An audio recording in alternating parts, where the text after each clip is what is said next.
موقف شريف للأخ مالك أبو حسين العامري، يترك بصمات طيبة للسيد أحمد السيد عدنان البطاط.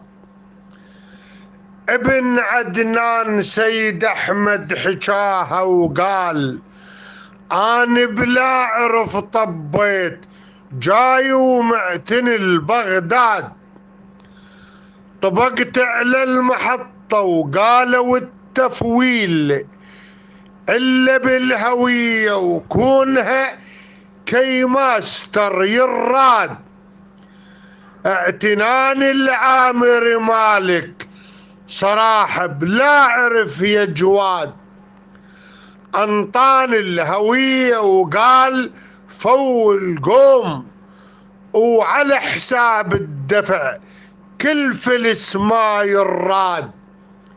سيد أحمد بن شجرة محمد سيد أهل الكون يتشكر كفو منك يا عود حسين يا ابن الشرف والأمجاد.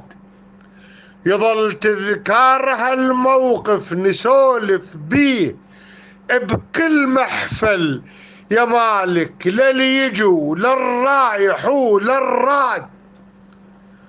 وهو طيبك مالك سولف به ابن البطاط اشهد لك، طيبك مالك سولف به ابن البطاط اشهد لك. الأستاذ الشاعر أبو عمار فالح الحمداني.